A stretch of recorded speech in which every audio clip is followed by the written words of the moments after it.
Hi, my name is Jean and this is my channel Learn with Jean. In today's video, I'm going to continue on my series of how you can use Wondershare's DemoCreator to help you enhance your online teaching, course creation, content creation, as well as online tutoring. In today's series, I'm going to continue where I've left off to highlight different ways that the toolbar can really support you in your online teaching to enhance the experience for your learners. The reason why I'm making this series of videos is because online teaching is exploding. Online content creation is more popular than ever, and I'm here to help you utilize the tools and show you the tools that can really support you in this journey of teaching, online education, and online learning.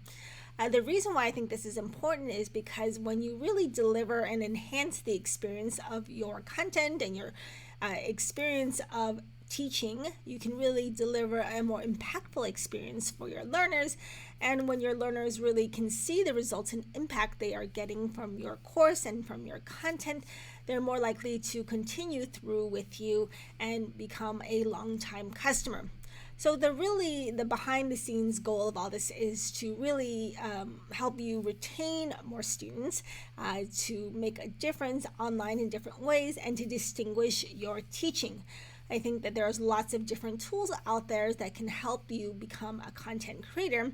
However, this tool within DemoCreator has a lot of little nitty-gritty features that I think are underutilized and under talked about that are really supportive for educators, content creators, and teachers. So let's get started to talk about those three different features. So this is my pen, and this is my highlight, and this is, oh, not that one, this is the whiteboard. Sorry, I was on the Spotlight because I wanted to talk about Spotlight as well, but I'm gonna just focus on those three. So with these three, this is what I'm going to really emphasize. So assume, for the sake of this video, I'm going to try to keep it shorter than, I tend to make really long videos, so I'm trying to keep it shorter. So what I've done is taken some existing videos. I even combine them to just simplify as how you can start building your presentation and online course.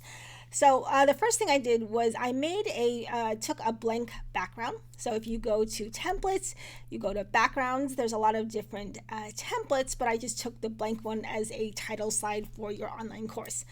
And then what I did was added the welcome text as a welcome slide, introduction slide for my presentation. Then the next step is I have audio, video that I used from a previous project, and then I bring it in here so that you can see that this project will have a audio associated with it. I can turn off the video and convert this to audio.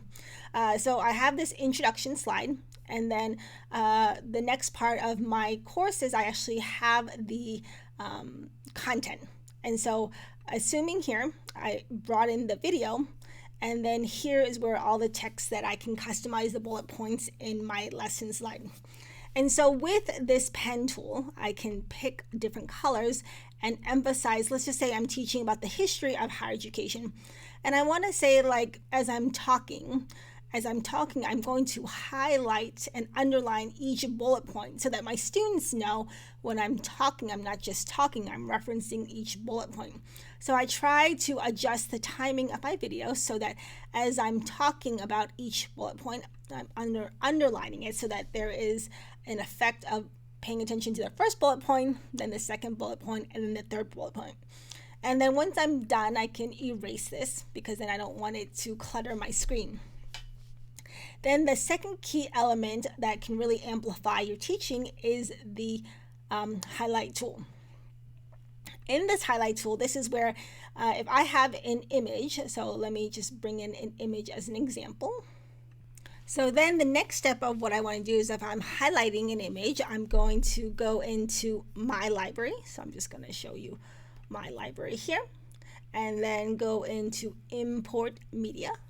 And then when I import media, I'm going to have to switch from the pen tool to my arrow tool. And this makes sure that they know I don't want to draw anymore and that I want to search for a file. So I'll click on import media, and I have to click on this and look for some pictures, and then I picked one from my file, and then I dragged it to my library, and then I moved it into the timeline. And the goal here is that I want to then show you, instead of my video now, I'm going to switch to this image. And in this image, I want to highlight, I'm teaching, let's say I'm teaching like a style playbook or how to build your style wardrobe. I can emphasize key elements of this workbook that helps me build my style. So let's see, this is my creative accessory, and then here I have my belts, or I have my hats and jewelry, and then this is the main component of my outfit that is I'm building in a style book. So as an example, what I'm trying to say is that when you're emphasizing different elements in your course, the highlight button allows you to pinpoint different aspects so that people know you're referring to this specific image rather than just kind of being all over the place. As we all know, our attention span is the hardest problem to solve. And when we can focus our attention span and get our eyes and our minds trained in on the specific point being talked about, our students are much more focused and less distracted, which is really important. Now, if you're like, okay, I'm cool with this, I get how to use the pen, and I get how to use the highlight for more emphasis to really enhance my students' attention span and to get them to really experience my course more rather than just sit and passively listen, then the next thing I can also take advantage of is the whiteboard. I think the whiteboard is really awesome because that really allows you to break concepts down into small bite-sized pieces so that it's more easier for your students to process. So with this whiteboard, I can create different whiteboards. Like, let's just say this is the first of a whiteboard, and I can have multiple ones if I'm creating this for an online course, or even if I'm doing one-on-one teaching, one-on-one tutoring. This is really a great bonus. So I can say, let's just say I'm teaching coding, coding programming 101.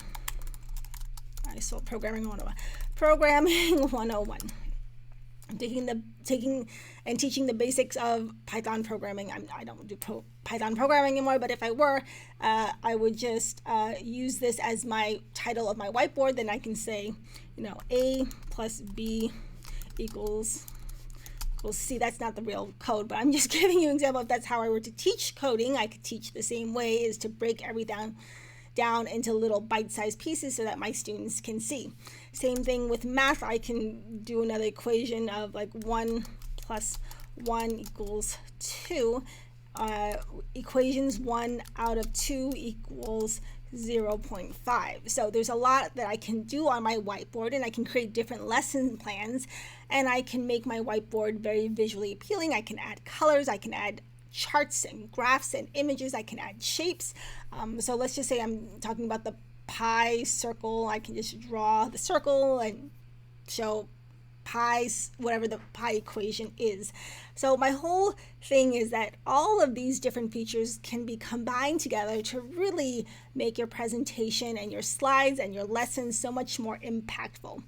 Remember that this toolbar can be kind of nuanced, so every time that you need to use the different features, you click on it and you can select the different options, and then when you're ready to use a different tool, you're ready to go back to the main if you're ready to go back to the main timeline editing, just go back to this cursor and then it'll take you back to this whiteboard.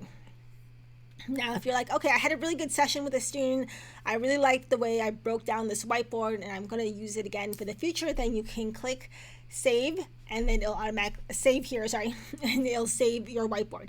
Now, if you like this and you're going to continue to build on this whiteboard, then you can click on the plus and make another whiteboard similar to this so that your students are really getting the full benefit of learning with you and learning from your course and taking your course and seeing the visual aspect, because a lot of technical subjects that are taught in person are really much more impactful when they're taught in a much smaller and chunked way. So they're breaking down pieces and elements.